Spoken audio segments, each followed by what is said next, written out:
Hi, my name is Kenzie Beams. I'm at Ross Park Primary School in Alice Springs. This is my 4th year in a transition Year 1 classroom. What number goes in there?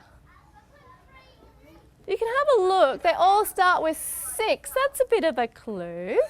But the National Teaching Standards, it's really a way for teachers to reflect on their own practice.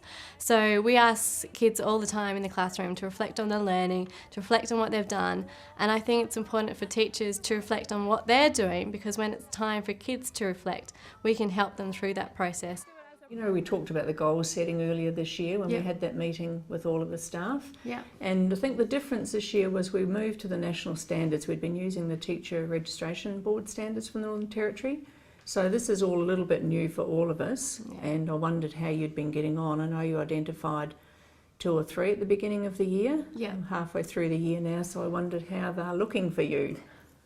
So one of the standards I guess I pinpointed was 2.3, curriculum assessment and reporting. So knowing that we were changing from the NT curriculum to the Australian curriculum, what would that mean for my classroom, and how would I plan for that? And I like the way that you found some good templates to use when you showed them to all the staff. That was a really leading piece of work that you did, because other people aren't anywhere near down the track that you're down. So you raised it with them in a way that made it look like it's manageable. I found this a good way to do things, so that was very useful. Collaboration is really important with the National Teaching Standards, because the way you view yourself is different to the way that colleagues view you. So at the start of the year, when I was looking at choosing some goals, I chose a couple of goals, and I was talking and I was collaborating with someone else, and they said to me, I think you already do that really well. And it was just so lovely to hear that feedback and actually pick something that maybe I do find a real challenge. How would we write that as an equation? So earlier this year we had a look at the national standards that have come from AITSL. Previous to this we used the Northern Territory Teacher Standards, and this year we made the choice to move into the national standards. So this gives us a real feel for what does it mean to grow in our practice. What does it look like to be a good teacher? It's like giving children rubrics and saying, what does it look like to get a good mark in this piece of work? This helps us say, where are the areas that I'm good at? Where are the areas that I need to grow? Donna, these are my professional learning goals. So these are the ones I picked out at the start of the year, and I think they're still really relevant to what I'm doing in the classroom. So engage with parents and carers, that's the last one. It was an area, I think, in my first couple of years, I think I was always a little bit scared of parents.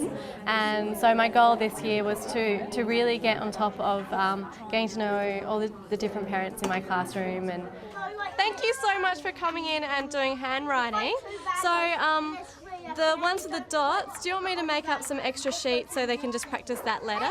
That would be great. Communicating with your mentor is really important, because they can sort of help to, I guess, channel the way your thought process is going. So they're sitting there, they're questioning you, they're giving you ideas, and I guess if I did that by myself, I might have gone in a different direction. Ooh, what's that number? Do you know what this number is? 400. That's close. Do you know what it is, Lee? It's 4,000. 4,000, so it's quite a big number. Professional learning is really important to me. Being a teacher, you can never say you know it all, because it just keeps changing. So professional development is crucial for a teacher, because it develops you as a teacher and it changes you as a teacher. So any professional development that comes up, I'm always raising my hand, because you always take something away from it. How do you identify and plan your professional learning needs? What are the best ways to get feedback from colleagues to improve your professional knowledge and practice? Which longer-term aspirational goals can you identify from the national standards for teachers?